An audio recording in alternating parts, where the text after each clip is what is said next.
Yes, kali ini Indonesia rupanya selevel dengan Malaysia, yaitu menjadi negara yang sama-sama malas. Dalam hal apa? Yaitu malas jalan kaki nih, Bos City People. Loh, kenapa kok bisa ini ya? Kedua negara yang emang katanya kakak beradik ini, emang serumpun ini, rupanya akhirnya kemarin kita nyari-nyari, ini beda. Indonesia ada, Malaysia nggak ada, Malaysia ada, Indonesia nggak ada gitu. Tapi kali ini dua-dua negara ini benar-benar ada, yaitu sama-sama negara yang paling males jalan kaki di dunia. Dicatat di garis bawah, di bold. Langsung aja kita reaction informasinya seperti apa dari pikiran rakyat laman Instagram. Indonesia tercatat sebagai peringkat pertama negara paling malas berjalan kaki di dunia. Sumber dari Stanford University Journal Nature. Rata-rata jumlah langkah harian masyarakat masih jauh dari angka yang dianjurkan, yakni 5.000 langkah per hari gitu. Indonesia peringkat pertama negara paling malas jalan kaki, disusul dengan rata-rata nih orang Indonesia ini berjalan kaki 3.500 langkah per hari gitu. Lalu disusul oleh Saudi Arabia, juga rata-rata orangnya malas jalan kaki gitu ya. Terus Malaysia. Jadi orang Malaysia ini rata-rata berjalan kakinya hanya 3.900 langkah ya. Terus ada Filipina, selanjutnya ada Qatar, Brazil, ini bendera yang mana ya? Gue nggak tahu nih, lupa nih. Terus Qatar, Brazil, India, Mesir, lalu mana nih? Eropa, ini negara Eropa gitu ya.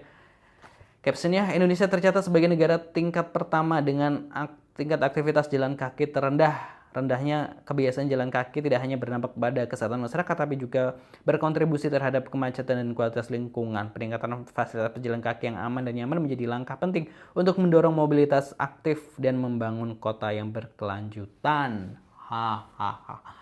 Ya, itu tadi ya. Kita tahu bahwa orang Indonesia bahkan ke warung depan rumah aja pakai motor gitu ya. Terus sekarang juga adanya makanan online makin mager lagi gitu. Jadi lebih memilih untuk beli online gitu. Terus kadang juga males turun juga untuk ngambil makanan. Jadi harus dianterin sampai depan kamar kalau bisa, seperti itu. Kita langsung aja baca-baca komentar netizen ini seperti apa gitu ya. Menyala gitu, paling bahagia loh gitu, bener banget, pada senengnya nongki-nongki malas olahraga. Percaya sih, Marager tuh ada gitu ya, apa iya gitu, selalu juara gitu ya. Aduh, bukan malas tapi kalau jalan kaki malah keserempet dong gitu ya. Takut ditangkap Pak Purnomo polisi baik gitu, ke warung wae pakai motor, gerak sate gitu ya. Woker, siapa peduli. Emang kenyataan sih di kompleks Abi nganter anak sekolah padahal cuma 5 menitan jalan kaki, tapi rata-rata pakai motor atau pakai sepeda listrik. Sudah pada capek kali ya, jadi lebih baik mager di rumah sambil main HP. Panas, dikit-dikit ada bendera partai di trotoar, dikit-dikit ada posko, dikit-dikit trotoar lubang gitu. Apa apal tim mana mana min apa nih, nggak tahu ini. Senang banget bikin peringatan-peringatan lagian skala ukurannya juga nggak mempresentasikan banyak hal, dan negara kita selalu dibikin jelek buat apa. Tengoklah trotoar jadi dipakai dagang, dipakai motor, dan masih banyak lagi. Fix no debat, tibang deket oge hayang motor make motor mana hantu sepeda listrik gitu. Iya, terus kenapa masalah sama dunia gitu. Waduh, netizen itu. Iya, terus kenapa masalah sama dunia gitu ya. Kemarin EQ paling rendah, pokoknya kalau udah yang paling tapi busuk, Indonesia nomor 1 gitu.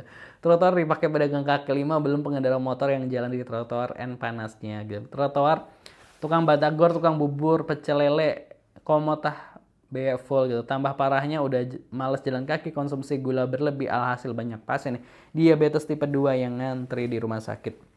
Iya sih, soalnya banyak yang kayang gitu. Betul, suruh jalan ke tempat parkir aja komplain. Udah gak relate itu survei tahun berapa gitu. Emang punya trotoar, mau jalan kaki juga trotoarnya dipakai PKL gitu ya. Nggak ada baik-baiknya berita tentang negeri ini. Nah, itu tadi komentar-komentar netizen. Nah, ini kita tahu bahwa tadi ada penyakit yang disebutkan terkait diabetes, bahwa orang Indonesia selain udah malas jalan kaki, ternyata konsumsi gulanya ini juga tinggi banget gitu. Terus di minimarket gitu terkait barang atau produk yang gulanya tinggi ini juga nggak dimention dengan detail gitu. Jadi masyarakat, ya itulah jadinya tadi banyak antrian di rumah sakit seperti itu. Jadi buat teman-teman yang ngerasa aktivitas jalan kakinya kurang, ayo deh mulai jalan kaki, gunain transportasi publik dan sebagainya. Tapi kalau gue lihat transportasi publik yang ada di Malaysia ini sebenarnya lebih rame gitu ya, karena ya tadi ring Malaysia ada juara 3, berarti kan emang sebenarnya di sana juga di Kuala Lumpur orang-orangnya juga lebih prefer jalan kaki. Tapi ya tetap kedua negara ini masih menduduki 3 besar negara paling malas jalan kaki. Kalau menurut Positive People gimana? Tulis di kolom komentar. Jangan lupa subscribe. Terima kasih. Wassalamualaikum.